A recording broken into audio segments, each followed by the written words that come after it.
what is happening on Minnesota Vikings, man. 28 and today. I want to talk about the Vikings 2018-19 season. This is going to be a review of that season. Now that football is officially over, I wanted to go over and look how, the season went and all of that and what we can improve on. So, of course, final record was 8-7-1. Kirk Cousins, is right now on the bus side of the of that huge contract deal right now for us in terms of payoff. Um, and we did make the playoffs, which is really hurts. We didn't make the playoffs. I mean, if we lost to the Bears in the wild card round, at least we would have made the playoffs. But this season it hurts. It really really hurts. So yeah, but we did start out very strong. First game win against Jimmy Garoppolo, give him his first loss ever as a starting quarterback. Then we play the Green Bay Packers. We tie. Yeah, well, we're lucky to come back and be in that position. And we almost won the game. I mean, if we would have won that game, could have been the playoffs. And then we lose to the Bills, probably the most humiliating loss of the season. Just yuck. Um, the Rams, close competition with them, but you know, defense just couldn't do their job. And we got a 3-game win streak against the Eagles, which felt so good. And then we won against the Arizona Cardinals and the New York Jets. So at that point we were 4-2-1. Then we lose to the Saints at home. That's the game I went to.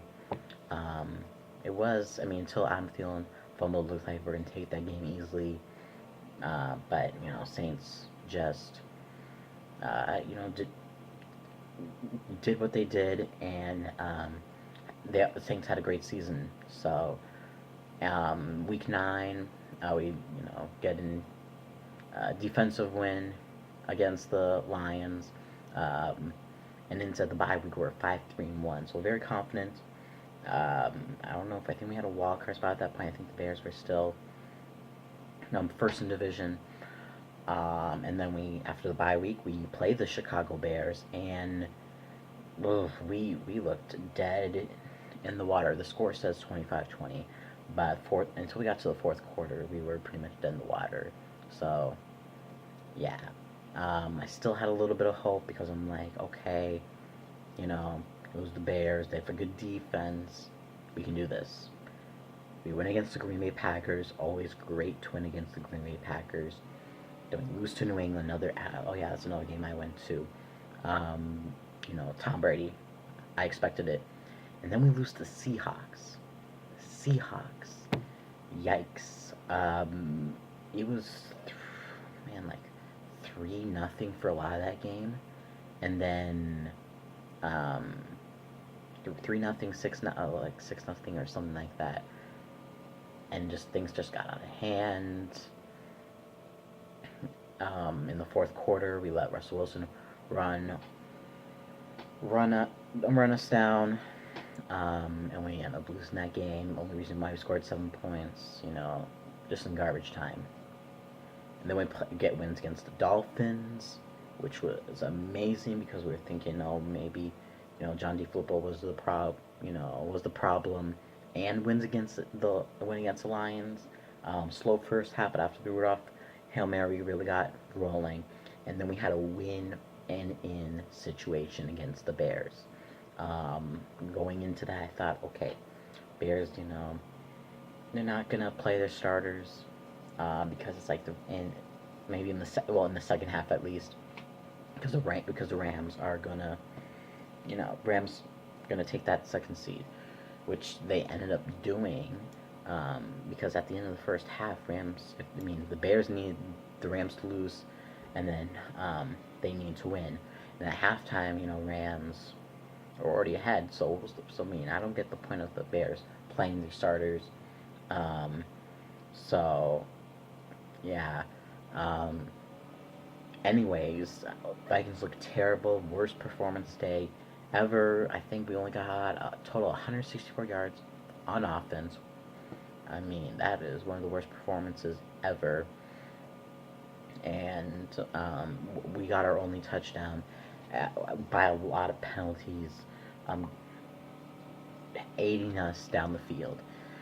So 24-10 was that final score, and then the Eagles beat the Redskins, and that's how we got knocked out of the playoffs. So final stats are Kirk Cousins had 4,298 yards, 30 touchdowns, 10 receptions with a 70.1 completion rate, and his longest pass was 75 yards. Oh yeah, that was to Stephon Diggs in week 2 against the Green Bay Packers. And QBR 60.6. Yeah, rushing and receiving. Let's go rushing first, of course. So in terms of rushing, Dalvin Cook got 615 yards, while Latavius Murray got 578 yards. Latavius Murray got 6 touchdowns, while Dalvin Cook got 2 touchdowns. Of course, Cook was a little bit hurt during this during the season. So yeah, and then Kirk Cousins, yeah, he ran for a touchdown, did this floppy arm dance, which is just I didn't like that. Anybody but him doing that dance. Um, Receiving, both Thielen and Diggs both got over 1,000 yards. Thielen with 1,373 yards and 9 touchdowns. Diggs with 1,021 yards, also 9 touchdowns. So great duo, 1,000-yard receivers for them. Only maybe Antonio Brown and Juju are a better combo, but we don't know what's going to happen, with that situation with Antonio Brown. So I'm still saying Diggs and Thielen are the best receiving duo in the NFL. And let me see. Yeah, that was pretty much. Oh yeah, where's Kyle Rudolph? Kyle Rudolph got 634 yards and 4 touchdowns. And his memorable, that game against the Lions where he got the Hail Mary, just had a big monster game. Returning, didn't get any touchdowns. Almost got a touchdown. I think it was Marcus Sherrills against the Dolphins, where he got a 70-yard punt return, but no touchdown. Mike Hughes did some returning until he got hurt. I like to see him in the return game a little bit more. I don't know. I would just like to see, just to see how that goes. So yeah. Now kicking. Oh boy, kicking. I don't even know what to say about kicking. This has always been the Vikings' weak point. Yeah. So we started the year with Daniel Carlson. He was 1-4 in his 2 games. Most notably, must miss against the Green Bay Packers to win the game. But he was picked perfect on extra points.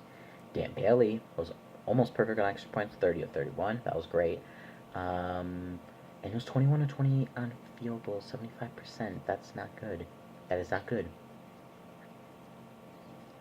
We need to improve. He needs to get back in that good. That mindset. He was the second best kicker. Now he's down the list a little bit. Defense, interceptions. Who had the most interceptions? Was it Harrison Smith?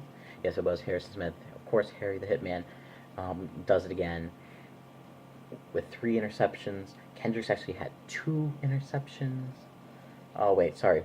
Anthony Harris also had 3 interceptions. Forgot about that. Anybody else notable? There's people with an interception. Xavier Rose got an interception. Trey Waynes got an interception. Holden Hill got an interception. Mike Hughes got the interception for a touchdown against Niners in week 1. And he was the only one who got a touchdown for a touchdown. And in terms of fumbles, For touchdowns, we got Daniil Hunter and Linval Joseph. Linval against the Eagles, and Daniil Hunter against the Lions. So, let's see. Yeah, that's all I really gotta say about that. Those are all the stats. So overall, not a great season, especially since we didn't make the playoffs. Hoping for improvements with offensive line to get Kirk Cousins more comfortable, and if he's comfortable, he's gonna get out to Thielen and Diggs. Hopefully, he will talk to them and see what they're comfortable with instead of what he's comfortable with. Because when you have two of the best wide receivers, you they need to tell they should be in charge of what telling you, hey, I want this, I want this. So, yeah. And that's how for offense and defense. I mean, still was the fourth best defense in NFL, so I'm not too worried about that. Just keep what they're doing, and that's great. That'll be great. So, thank you all for watching. I will have a review of the 2018-19 NFL season, the whole NFL season. My review of it, either tomorrow or maybe next weekend. If it's not up by tomorrow, it will be next weekend. And I will in that video also give you some updates about what is to come on this channel. So thank you all for watching. This has been Minnesota Vikings Man 28, and as always, Skull.